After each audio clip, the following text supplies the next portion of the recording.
Stop, Lachlan. Wait.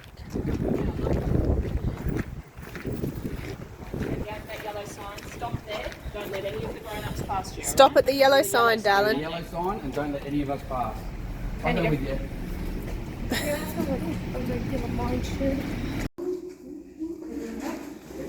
Lachlan, look at Mum. I'll go with you. Let's go. We're all going. Oh, it's so scary. And my Let's move around. Beep, beep, my beep. I'll sit in phobia the of corner. heights is really kicking in. Just imagine being loaded in here with a whole bunch of stinky miners. Nice. Imagine being stuck in here with lucky ones first.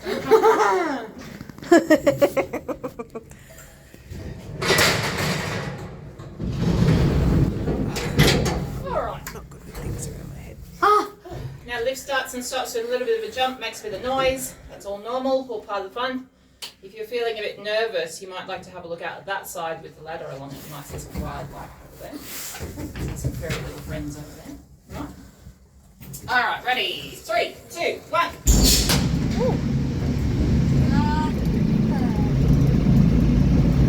Today, so if you do have a question here and there, feel free to let me know. I have a feeling that we might have a couple of questions along the way. Lachlan, I'm going to limit yours to one question. Then stop. Otherwise we won't get anywhere. If you've got a question, let me know. Big tips too, that goes with you too. If you want to know something along the way, let me know. So in front of us is the same old original mine shaft we were looking at from on the surface. What? You like them?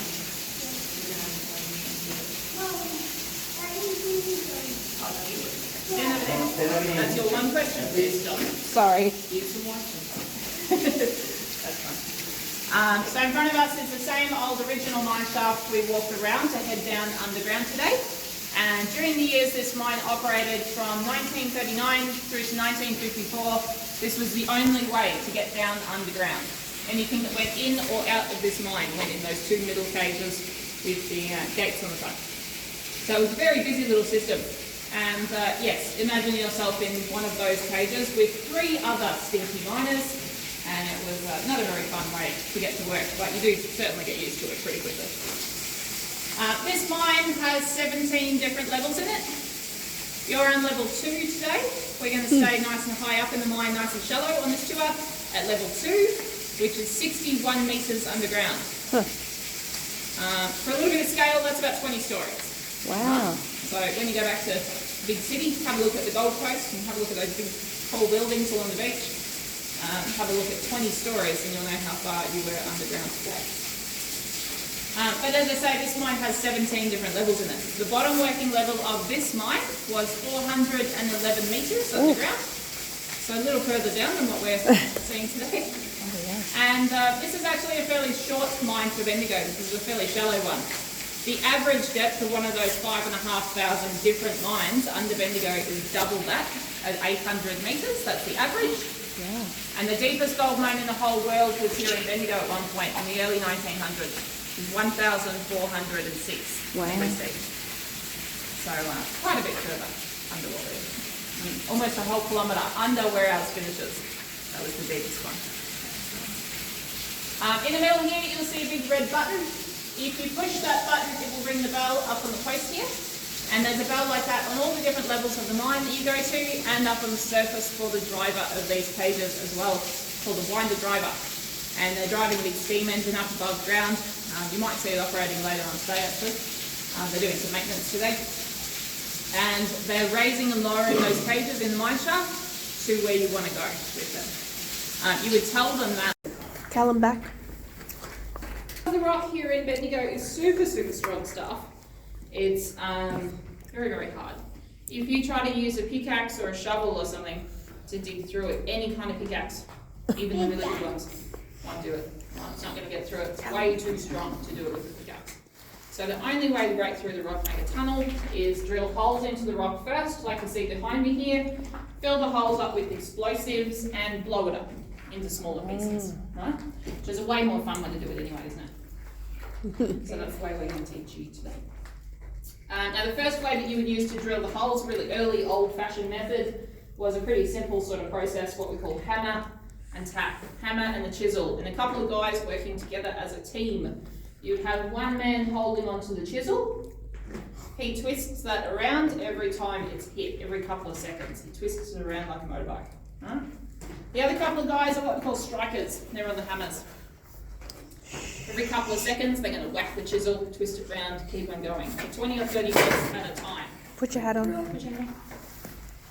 After about 20 or 30 minutes, the good news is you would swap over jobs. So if you were the guy that had to hold on to the chisel to start with, and you make misses and he gets you, you could always get him back on the thumb later on. So it was all fair. Right? It's all even Stevens. This would take an efficient, hard-working crew about 3 or 4 hours to do a 1 metre hole. So it was a very, very slow process, and it would easily take a couple of weeks to get enough holes done to do enough part of the explosions. Do it all over again for another couple of weeks. Over in the corner here, this green drill is what we call a stroker. That one was built in 1888. So she's very old now, and they started using drills like this here in the Bendigo field in the 1870s. So this one's a very early design, one of the earliest ones they had. These ones pretty much just bash into the rock in front. They try to crack that hole and crack the rock open and make a larger drill hole. One of those, the problem with it is it creates a lot of dust. All that quartz dust, that's natural kind of glass, that comes back out into the air, you breathe in the dust, and it's not very good for you. Once it's in your lungs, you couldn't get it back out. So it just kind of builds up and damages your lungs, makes you really sick. If you started working nearby one of those in the same tunnel as one, not even operating yourself, just nearby, when you were about 14 or 15 years old, you would be too sick to work anymore by the time you were late 30s maybe early 40s. And if you were still around in your 40s or your 50s, you were considered a very old, very lucky miner to have got that long. Most of them didn't. So if you were still around in your 50s, you were quite a rare miner. So these ones earned themselves a nickname pretty quickly amongst the mining community. They were usually called a widowmaker or a widower. By the people using them every day would call them that. So it wasn't a great system. This one, on the other hand, this one is what we call a drifter, and this is the type you'd use in this mine. 1930s, 40s, 50s, you had a much better way. These ones, the best thing about it is you can also add water to it. So the water goes all the way from the surface, down through the mine shaft, through the tunnels, to your drill, goes down through the drill steel, pops out a hole at the other end, mixes with that dust, falls out on the ground, it does a little wee out on the floor, and you can't breathe it in. Guys, that's enough. That's enough. With one of these you could drill a 2 metre hole, 1.5 metre hole, depending on the rock, in about 20 minutes. So they were super, super fast. That one will take 45 minutes to an hour to do a 1.5 metre hole, and that would take you at least 4 hours to do a 1.5 metre hole. So you can see why they were super, super fast, super efficient for the day. Right, 20 minutes a hole means you can get another cut done every single day. I'm going to show you how these ones work. It's really, really loud, so you'll want to cover your ears. Cover your ears, Lachlan. Lachlan, cover your ears. Cover your ears. Good job.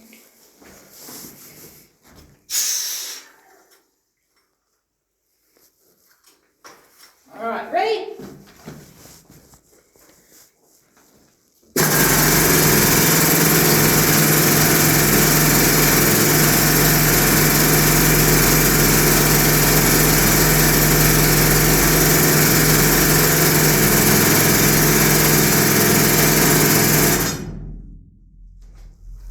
Not that loud. Not that loud. Oh, shock. Now, be honest, you won't get in trouble. Hands up if you took your hands off your ears. There's a few in this video. It wasn't that There's loud. always a few. It's always about half and half. So it wasn't too bad, was it? Yeah, it was pretty noisy. So maybe a couple of seconds of that on a mine tour. It's great fun. Yeah. We've got to get the whole experience, don't we? We have to get the whole thing. Of course. First time I got to drive it, I did that too. But it's human nature to test it out, isn't it? But if you were working in the old days with one of these, you would be in a really, really small, confined area, so much smaller than this usually, and it would be much more noise than that because of the area. and you operate one for 2 or 3 hours every day without any kind of stuff up. Look, Lachlan, there's TNT. So, this is something that all miners would learn how to do. Mummy, It wasn't a different trade or a different job or anything in those days. It wasn't a different qualification. You didn't have to go and do a special course at school or TAFE at university or anything like that. No. What a waste of time. Look at that. You could just learn that from your mate. And he would teach you the way he likes to set up his explosives, including any little shortcuts he likes to use or tricks of the trade that he's picked up along the way or from the guy who taught him. And so it goes down through the generations in a family usually. Quite often in a big mining family, if your father was a miner, your uncles were miners, your dad was a miner, everyone in your family was mining. By the time you reach 14 years old, legally allowed to start working your apprenticeship, you'll learn the family trade too, and you'll join them in the mine. So it's really common that this would go through a whole family in the 1800s, and every boy, once he reaches 14, would start being a miner too. So it's a really, really common thing. Last thing that you learn on your hands-on apprenticeship underground is usually explosives. Right? This is the last skill you get. So these two pieces up top here, this is what you'd use in this mine, early 1900s. I'll come around and give you a close look at it too. Ignore that one on the bottom. Right? This is what you use here. So you would have a stick or two of gelignite. It's a little bit like dynamite, it's a little bit safer, so we like that. You would have a couple of those in each hole that you've drilled earlier in the afternoon. The outside one, you would also connect up a bit of this fuse. Right? This is just like in the cartoons. You light that on fire on one end, it will fizzle through all the way to the other end. When it reaches the gelignite you've squashed it into, it goes bang. Right? Nice, simple, easy system. Just like in the movies. This stuff, this fuse comes as a big long roll, like 100 metres on a roll. Part of your job as a miner is to decide how long you want to cut those off. Right? Now I suggest you want them a couple of metres long. That should give you roughly 4 minutes from one end to the other to go bang. Right? 4 minutes is a good kind of medium amount. At the end of the week, your boss was going to figure out how many metres of that you've cost him and take that back out of your pay as well. You have to pay for that expense yourself, out of that wage. If you weren't paying for it, you wouldn't care how much you spend, would you? You take 400 metres of it down a tunnel, you and the other dozens of miners in that mine are going to cost him a fortune. So instead, he charges it out of your pay and you're a lot more thrifty with it that way. You don't cost him as much. You can cut them as long or as short as you can. 2 metres is a good kind of medium. Once you have a fuse poking out of each of these holes that you've drilled in the rock, last thing you do for the day, last job on your shift is go around and light them all on fire with your cigarette lighter, your lantern, whatever you have handy, and you light them on fire in the order you want them to blow up in, crisscrossing around that pattern usually. With this pattern that we're going to use today, you start in the middle and you kind of starburst out to the outsides. Right? Some of them, like this pattern behind me, you go in slices and you work your way up to the top. So they're all a little bit different. The last two that you would light with this pattern in the centre are what we call lifters. And lifters are these bottom outside corner ones, this one and this one. Right? These ones are really cool. They're my favourite ones. Lifters pick up all the chunks of rock, picks it up from there once it's all smashed up, throws it over here into a nice neat pile where you guys are of about 16 tonnes, 16,000 kilos. And you'll have another part of your tunnel dug straight ahead 2 metres each way. Right, about 6 foot cubed. Now the reason we've done that size cut, that pattern for this tour, is that's how much you and one other miner, working as a team of 2 in that tunnel, are expected to produce from that tunnel every single day. In an 8-hour shift, your boss wants you to produce 16,000 kilos of rock. If you can get that much rock out of the tunnel every day, you get paid for that much every day. If you do half of that, you get paid half of that. If you have a breakdown, you've got to fix your drill first, you won't make as many, too bad. Try to pick it up later on in the week. Try to do more a different day. You skip a lunch break every day, maybe you work really, really hard, maybe you're really efficient, experienced miners, you might make 18 or 20 tonnes. You get paid for the extra.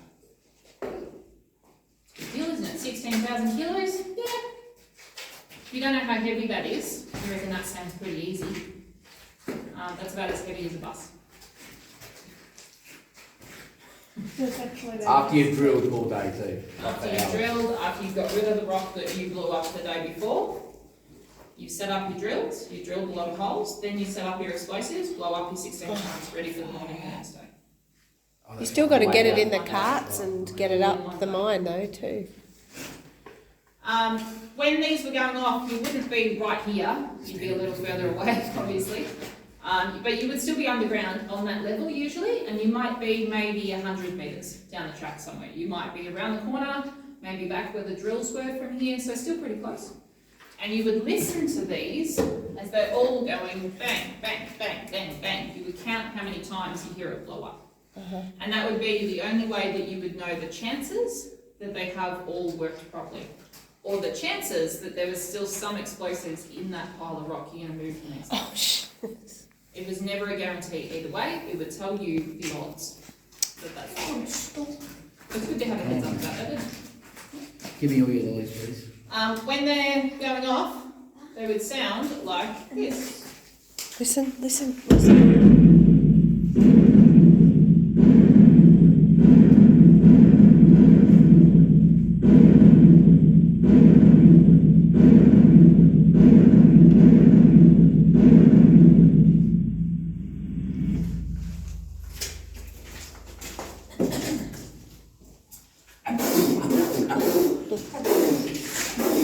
Just like that. Exactly like that. We'll get it. What's that? She wants to get her stuff back now. What stuff back? Her bag and her shoes. You can walk it, go to where it says there. Stop, Lachlan. Wait. That yellow sign, stop there. Don't let any of the grown-ups past you. Stop at the yellow sign, The darling. yellow sign and don't let any of us pass. I'll go with you.